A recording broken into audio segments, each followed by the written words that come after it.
friends, my name is Victoria and welcome back to another video. If you thought my other ones were boring, you're going to hate me today.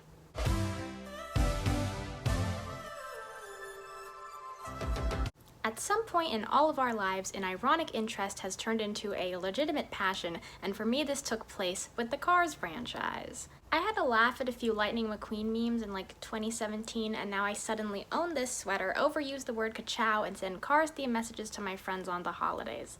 Regardless of this extreme interest of mine, I acknowledge that the films are kind of just okay. Your harshest critic is your biggest fan, or at least that's what I will continue to tell myself whenever someone has something remotely mean to say about me. I suppose we could have a few discussions about this film series today, but I'd actually like to talk about the character Sally Carrera. I asked some of my friends what they thought about her the other day when we were talking about the movies, and most of them asked me who she was, so that's when I knew I wanted to put this together.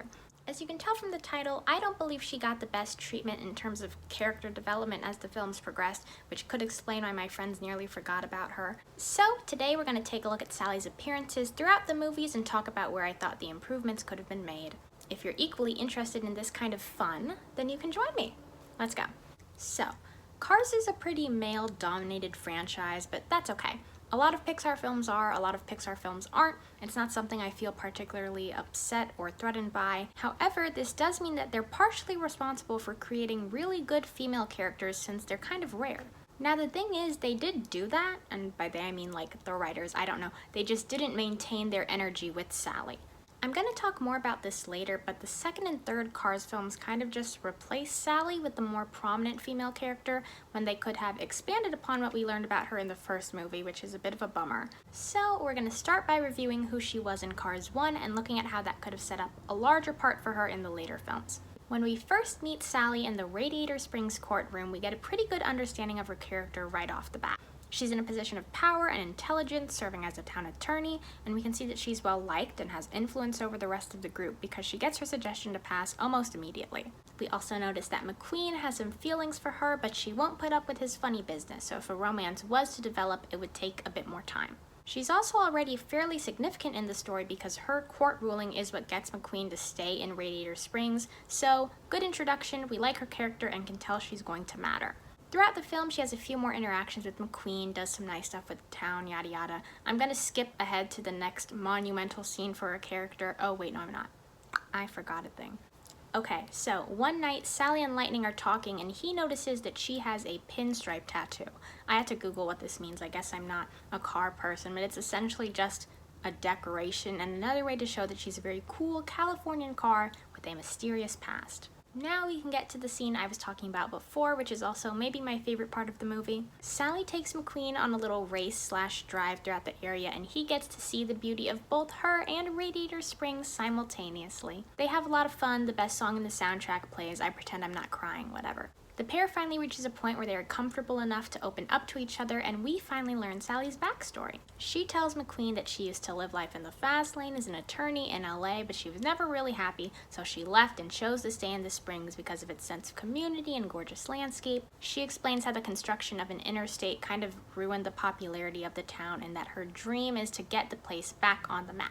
It's a great moment because it's cute, informational, and kind of allows McQueen to develop a bit more, but in terms of Sally, it's actually incredibly significant for her character. We solve the mystery of her past, understand her priorities, and see how she influences Mr. Lightning. Anyway, after this, McQueen is inspired to help refurbish the town, which makes Sally really happy. He goes off to do a big race, whatever, it doesn't relate to my point here, and by the end of the film, they are a couple. As I said, I love the use of Sally in this first movie. She served as a good love interest because she simultaneously put McQueen in check while also driving a lot of his story and allowing for some of his character development. And then in terms of Sally, like on her own, the writers gave her the most attention in this movie and treated her like she was more than a love interest. She had goals that didn't pertain to just being by McQueen's side. And as I stated, that's where my issues with the second and third films lie because she suddenly has like no purpose. Regardless of this whole Sally thing, I think everyone agrees that the first Cars film is superior, but the trilogy does exist, so I am here to speak on it. Luckily, my analysis of her character in these movies will be significantly shorter than everything I just said about the first one because she does practically nothing. So let's move on to Cars 2. When we first see Sally here, she's on a date with Lightning McQueen, who just came back from another race, and it's super cute. When some word starts going around about the World Grand Prix, she encourages him to go and take Mater with him.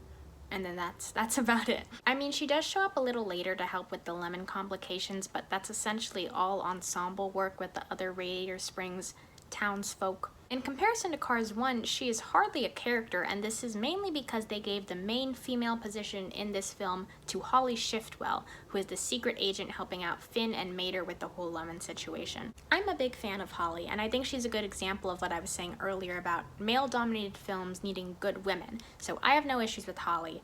I just wish Sally didn't have to, lose her spot to her. I feel like she could have tagged along on the trip and joined the adventures of either McQueen or Mater, or at least have had a little side story back at home. It's just a little confusing to me because she seemed like such a big deal in the last film, but you know, these are the choices they went with. Maybe when we look at the next one, she'll have more to do. So let's take a look at Cars 3.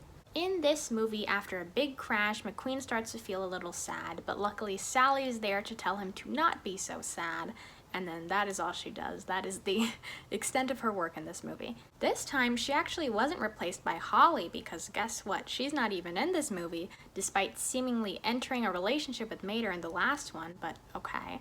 This time, the main female character was Cruz Ramirez. Once again, we have a super cool gal. I mean, Cars 3 was like practically her movie. Audiences were introduced to a female racer who was potentially better than McQueen. Like, that's really rad. That's a big deal.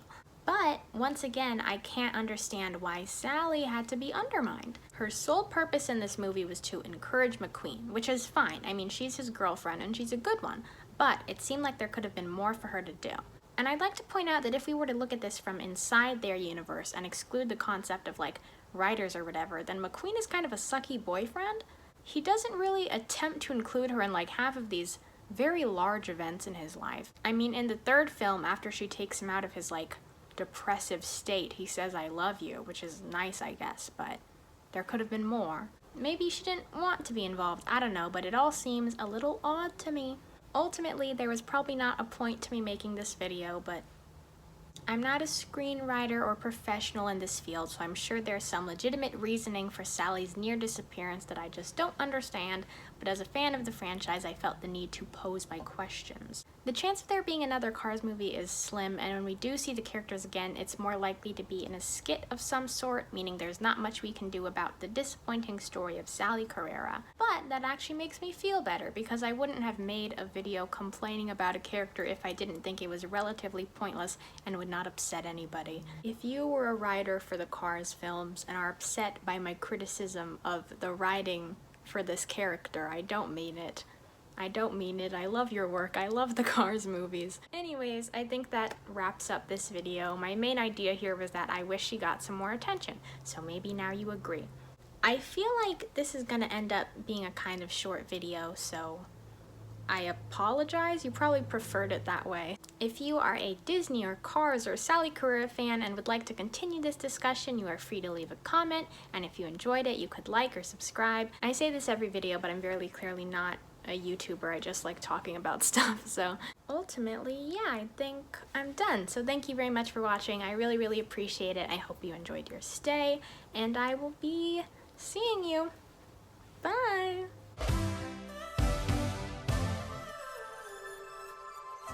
When some words start, oh my god. When some word starts going, oh my, when some word starts going around about, oh my, when some word,